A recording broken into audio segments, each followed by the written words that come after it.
Bismillahirrahmanirrahim. Assalamualaikum warahmatullahi wabarakatuh. Alhamdulillahirabbil alamin wassalatu wassalamu ala asyrafil anbiya'i wal mursalin sayyidina Muhammadin wa ala alihi wa sahbihi ajmain amma ba'd. Apa kabar kalian semua? Mudah-mudahan kalian selalu sehat, afiat dan selalu dalam lindungan Allah Subhanahu wa taala. Pada kesempatan kali ini kami dari kelompok 1 akan membahas tentang alam semesta. Saya tidak sendiri, saya bersama rekan-rekan saya. Yang pertama, saya sendiri Hasan Muraidi, kedua Fitriati Zuhra, yang ketiga Nazwa Khana. Untuk pembahasan yang pertama yaitu tentang pengertian alam semesta dan pendapat terbentuknya alam semesta. Pengertian alam semesta. Alam semesta merupakan semua ruang dan waktu serta segala isinya, yaitu planet, bintang, galaksi, dan semua bentuk energi dan materi. Selanjutnya yaitu pendapat terbentuknya alam semesta. Dari yang kami dapati ada beberapa pendapat. Yang pertama yaitu teori ledakan atau Big Bang. Teori ini digagas oleh Georges Lemaitre. Menurut teori ini, alam semesta berasal dari ledakan atau dentuman yang sangat dahsyat. Sebuah konsentrasi materi tunggal kurang lebih 10 miliar tahun yang lalu, kemudian secara terus-menerus berekspansi sehingga keadaan menjadi lebih dingin seperti sekarang. Beberapa helium yang ditemukan pada bintang-bintang sekarang diduga berasal dari reaksi nuklir dalam bola api kosmik yang padat. Pendapat ini dari Teshoko pada tahun 2009. Galaksi mengandung hidrogen 3 kali lebih besar daripada helium.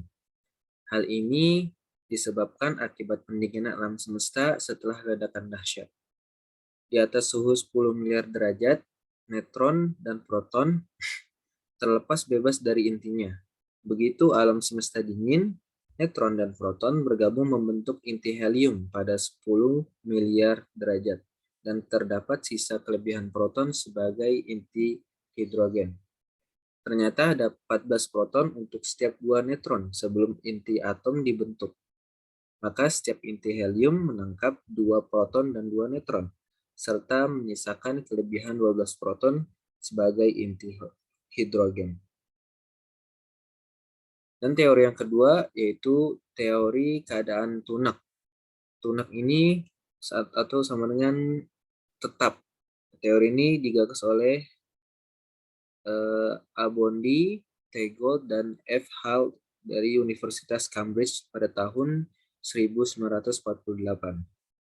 Menurut teori keadaan tunak, alam semesta tidak ada awalnya dan tidak ada akan berakhir. Alam semesta akan terlihat tetap seperti saat ini. Materi secara terus-menerus datang berbentuk atom-atom hidrogen dalam angkasa yang membentuk galaksi baru dan mengganti galaksi lama yang bergerak menjauhi kita dalam ekspansinya. Dalam teori ini, tidak ada bola api kosmik karena radiasi latar background radiation bukan temperatur 3K. Temperatur terendah yang mungkin terjadi radiasi thermal suatu benda. Bila identifikasi radiasi ini benar, berarti hipotesis keadaan tunak atau tetap adalah salah. Sebaliknya, bila diperoleh penjelasan lain untuk radiasi 3K, maka seluruh persoalan dapat dibangkitkan kembali. Untuk teori selanjutnya yaitu teori osilasi. Berdasarkan teori osilasi, alam semesta diduga tidak ada awal dan tidak ada akhirnya. Alam semesta saat ini tidak konstan melainkan berekspansi yang dimulai dengan dentuman besar atau Big Bang. Selanjutnya akan datang gravitasi guna mengatasi efek ekspansi sehingga alam semesta akan mulai mengempis, kemudian mencapai titik koalisensi atau gabungan asal di mana suhu dan tekanan tinggi akan memecahkan semua materi ke dalam partikel-partikel elementer atau dasar. Terjadi dentuman besar dan ekspansi mulai lagi. Mungkin alam semesta telah memenuhi dalam sebuah dentuman besar atau Big Bang, atau mungkin berada dalam keadaan tetap atau keadaan berosilasi. Di alam semesta saat ini, dalam setiap kasus ditandai dengan proses ekspansi dan dipenuhi oleh radiasi yang mirip dengan radiasi teori Big Bang. Untuk penjelasan selanjutnya akan dijelaskan oleh teman saya. Baik, terima kasih Hasan. Selanjutnya kita akan membahas terkait dengan materi galaksi. Nah, dalam teori galaksi ini kelompok kami akan membahas terkait dengan pertama itu, yaitu pengertian galaksi, kedua proses terbentuknya galaksi, ketiga ciri-ciri dari galaksi, dan keempat macam-macam galaksi. Nah, untuk pengertian galaksi, kata galaksi menurut etimologi berasal dari istilah bahasa Yunani, yaitu galaxias atau kilos galaktikos. Masing-masing berarti sesuatu yang menyerupai susu-susu dan lingkaran susu-susu, sesuai dengan penampakannya di angkasa berupa pita putih samar. Galaksi adalah sekelompok bintang yang membentuk suatu sistem, terdiri atas lebih dari satu benda angkasa yang berukuran besar dan dikelilingi oleh benda-benda angkasa lainnya, sebagai anggota galaksi yang beredar mengelilingi secara teratur. Pengertian galaksi sendiri dalam ilmu astronomi yaitu suatu sistem yang terdiri dari bintang, debu, dan gas yang amat luas, di mana anggotanya memiliki gaya menarik atau gravitasi. Nah, dan suatu galaksi pada umumnya terdiri atas miliaran bintang yang memiliki warna, ukuran, dan karakteristik yang sangat beraneka ragam. Kedua, terkait dengan proses terbentuknya galaksi. Pada zaman Yunani, orang percaya bahwa bumi merupakan pusat dari alam semesta ini, atau geosentrisme. Dan sejak abad pertengahan, pandangan itu berubah yang dipelopori oleh Kopernikus menjadi heliosentrik, yaitu matahari yang menjadi pusat beredarnya bumi bersama planet-planet lain. Pengamatan selanjutnya mengungkapkan bahwa matahari merupakan salah satu dari beribu-beribu bintang yang beredar mengikuti pusatnya. Pusat bintang-bintang itu berupa kabut gas pijar yang sangat besar, dikelilingi oleh kelompok bintang lainnya yang dekat atau cluster, dan juga dikelilingi oleh gumpalan kabut gas pijar yang lebih kecil dari pusatnya, atau nebulae, dan tebaran ribuan bintang. Semua itu termasuk matahari, disebut dengan galaksi. Kemudian kami mengambil juga sebuah teori terkait dengan terbentuknya galaksi yang dipelopori oleh hipotesis Fowler pada tahun 1957. 12 juta tahun yang lalu, galaksi tidaklah seperti yang sekarang ini. Bentuknya berupa kabut gas hidrogen yang sangat besar dan berada di luar angkasa. Dan galaksi bergerak perlahan mengadakan rotasi sehingga keseluruhan berbentuk bulat. Karena gaya beratnya, ia mengadakan kontraksi. Masa bagian luar banyak yang tertinggal. Pada bagian yang berkisar lambat dan mempunyai berat jenis yang besar terbentuklah bintang-bintang. Kemudian gumpalan kabut yang telah menjadi bintang pun secara perlahan-lahan mengadakan kontraksi. Energi potensialnya mereka keluarkan dalam bentuk sinar dan panas radiasi. Dan bintang-bintang pun semakin turun temperaturnya setelah berpuluh-puluh ribu tahun. Ia mempunyai bentuk yang bisa dikatakan tetap, seperti halnya matahari. Hipotesis itu diyakini oleh suatu observasi yang ditunjukkan pada pusat galaksi tempat dilahirkan bintang baru, baik secara perlahan maupun secara eksplosif.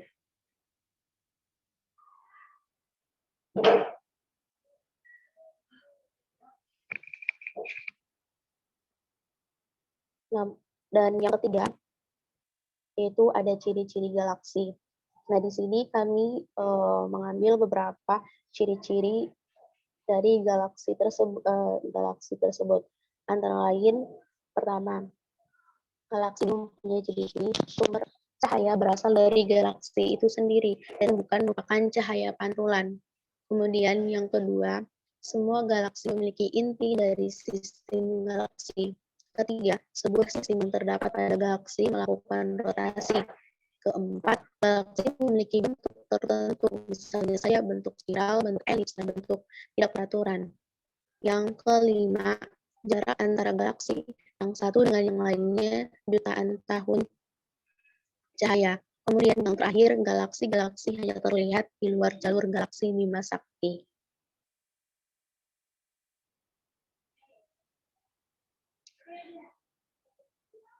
Dan materi yang terakhir terkait dengan galaksi, ada macam-macam galaksi. Nah, di sini pertama ada jenis galaksi berdasarkan bentuk dan morfologi. Contoh pertama yaitu elips. Bisa teman-teman lihat pada gambar yang telah kami paparkan di PPT, ini merupakan galaksi elips.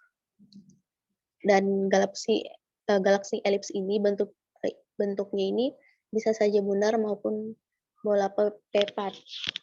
Struktur dari galaksi tipe ini juga tidak terlihat dengan jelas. Galaksi ini mengandung sedikit materi antar bintang, dan anggota dari galaksi ini adalah bintang-bintang yang sumberlah.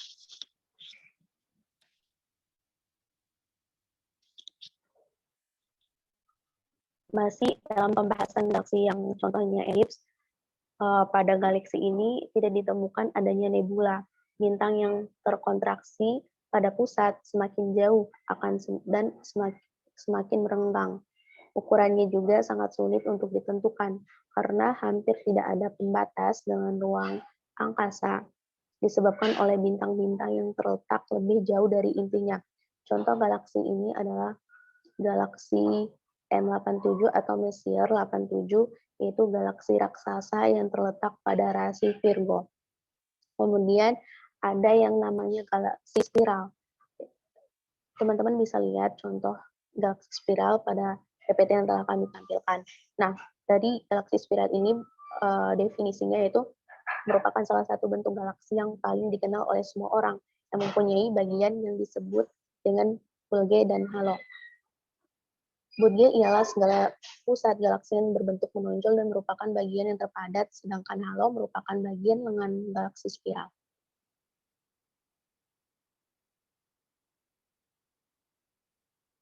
Dan galaksi ini melakukan rotasi dengan kecepatan yang tinggi, bahkan jauh lebih cepat daripada galaksi elips. Kecepatan rotasi yang tinggi inilah yang menyebabkan galaksi ini berbentuk pipih dan seperti piringan. Besar kecil kecepatan rotasi ini dipengaruhi oleh materi dan massa yang terdapat di dalam galaksi tersebut.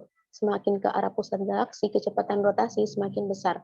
Sehingga materi yang terletak lebih jauh dari inti akan tertinggal dari segi rotasi, sehingga terbentuklah bentuk yang pipih. Dan contoh dari galaksi ini adalah galaksi Bima Sakti, Andromeda, galaksi S51, dan galaksi M33. Dan terkait dengan ciri-ciri galaksi spiral ini, kami memaparkan ada beberapa. Pertama, berbentuk spiral, mempunyai inti atau pusat yang berbentuk roda atau batang, mempunyai selubung bulat yang membungkus pusat. Selubung ini terdiri dari bintang dan gumusnya. Kemudian, adanya lengan spiral yang mengelilingi pusat pada daerah khatulistiwa, mempunyai kecepatan rotasi yang tinggi, dan mempunyai bulge dan halo.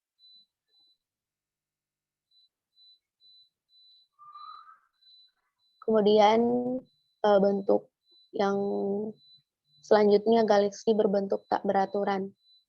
Contoh gambarnya ada di PPT.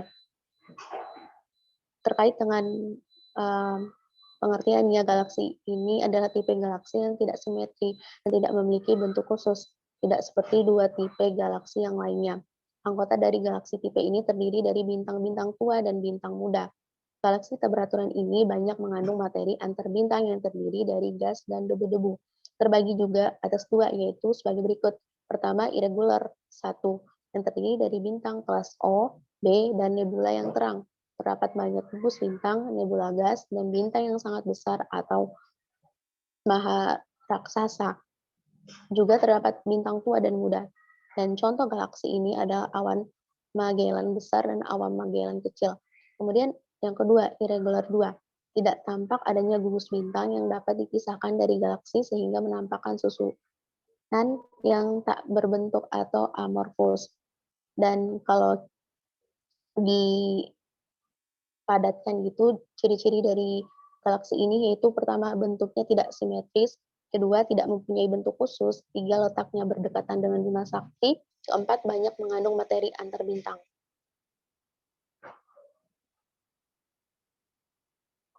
Kemudian yang kedua ada jenis galaksi yang namanya itu berdasarkan jenis. Pertama galaksi Bima Sakti yang ditemukan pada tanggal 18 Juli 1783 oleh seorang astronom Inggris yang bernama William Herschel. Galaksi ini termasuk galaksi spiral dan berbentuk seperti cakram, terdiri dari 400 miliar bintang dengan garis tengahnya kira-kira 100.000 tahun cahayanya atau 30.600 Pisces. Bima Sakti berbentuk bulat tipis seperti kue cucur. Letak matahari dan bumi kira-kira sejauh dari pusat galaksi sampai batas tepian luarnya. Dan Bima Sakti juga memiliki tidak kurang dari 100.000 juta bintang. Selain itu masih terdapat gumpalan kabut gas maupun semacam galaksi kecil yang banyak jumlahnya. Kemudian yang kedua itu galaksi Andromeda yang dikemukakan pada 964 Masehi oleh seorang ahli astronomi asal Persia namanya Abd al-Rahman al-Sufi. Galaksi ini berdiameter sekitar 200.000 tahun cahaya dan punya massa sekitar 300 sampai 400 milion kali massa matahari dan berukuran 2 kali ukuran galaksi Bima Sakti. Galaksi ini memiliki bentuk bulat yang khas dan berjarak 2,5 tahun cahaya dari galaksi Bima Sakti. Kemudian yang ketiga itu ada galaksi Black E yang ditemukan oleh Carlos Messier pada tahun 1781 oleh seorang astronom yang menemukan galaksi yang punya cincin kabut serta berwarna gelap. Cincin kabut gelap itu memiliki intinya yang terang benderang. Kemudian selanjutnya galaksi Ursa Major yang berjarak 10 juta tahun, 10 juta tahun cahaya dari galaksi Bima Sakti. Galaksi ini mempunyai bentuk elips dan rapat. Nah, terkait dengan materi galaksi sampai cukup sekian, selanjutnya akan dipaparkan oleh teman saya terkait dengan teori tata surya. Terima kasih. Baik, selanjutnya yaitu teori tata surya.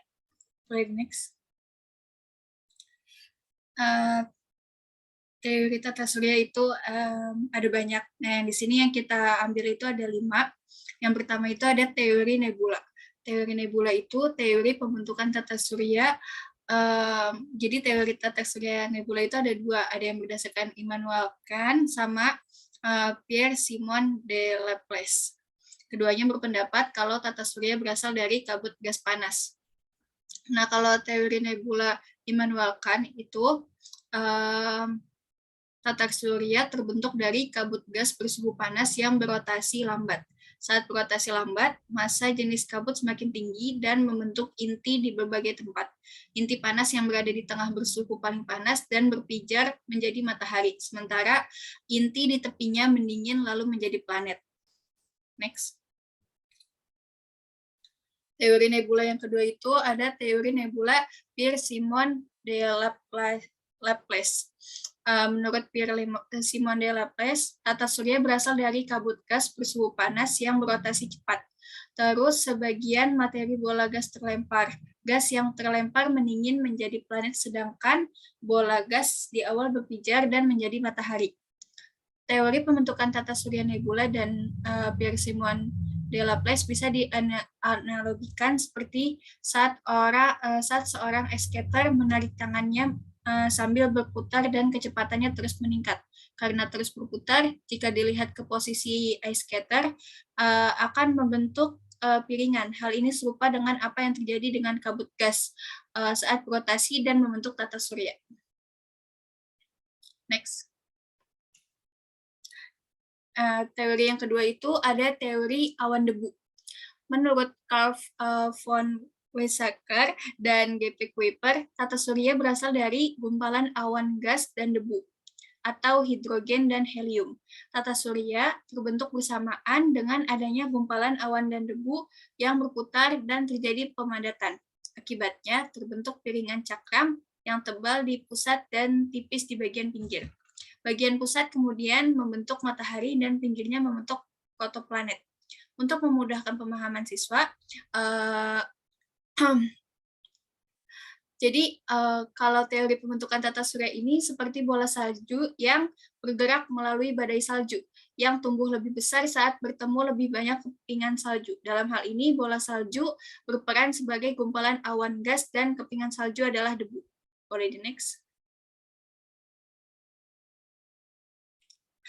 Teori yang ketiga itu ada teori planetesimal. Teori planetesimal dikemukakan sama Thomas C. Chamberlain dan Forrest R. Moulton. Menurut keduanya, planet yang ada sekarang berasal dari matahari. Hipotesis ini didasarkan pada gagasan bahwa sebuah bintang melintas cukup dekat dengan matahari dan terjadi gaya tarik-menarik. Gas di tepi matahari tertarik kemudian mendingin, sementara gas matahari yang berhamburan akan tertarik dan menggumpal kemudian membentuk planet. Cara menggambarkan teori planetesimal itu yaitu lewat bermain peran. Contohnya, ada dua siswa yang bertugas sebagai matahari dan saling bergandengan. Sementara satu siswa lagi berperan sebagai bintang lain dengan ukuran yang lebih besar. Saat bintang besar melintas sangat cepat dan berada sangat dekat dengan matahari, sebagian materi matahari akan terlepas dan bertebaran di lintasan orbit. Dua siswa yang bertugas sebagai matahari melepaskan diri dan berubah menjadi materi yang terlepas dari matahari, di mana salah satu akan menjadi pusat tata surya. Sementara satu siswa lain yang terlepas beredar dengan orbit mengitari matahari dan berubah menjadi planet. Next. Nah, teori yang keempat itu ada teori pasang surut. Menurut Sir James Jeans dan Harold Jeffreys berpendapat kalau tata surya terbentuk akibat bintang lain yang lewat dekat matahari. Ketika melintas, terjadi gaya tarik-menarik yang menyebabkan massa matahari tertarik. Bintang lain kemudian menjauh, sementara massa yang tertarik terus berputar dan mendingin, kemudian membentuk planet. Nah, yang teori kelima ini ada teori bintang kembar. Teori bintang kembar itu disampaikan oleh R.A. Littleton.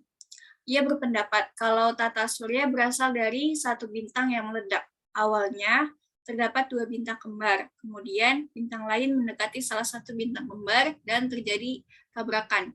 Material bintang berhamburan dan menjadi planet setelah pendinginan, sementara bintang lainnya menjadi matahari.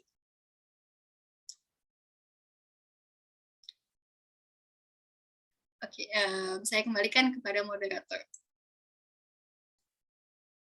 Ya, baik. Terima kasih pada teman-teman semua. Mungkin ini saja yang dapat kami sampaikan. Mudah-mudahan teman-teman semua dapat memahami materi terkait alam semesta, galaksi dan bentuk galaksi, teori tata surya. Dan kurang lebihnya mohon maaf. Assalamualaikum warahmatullahi wabarakatuh.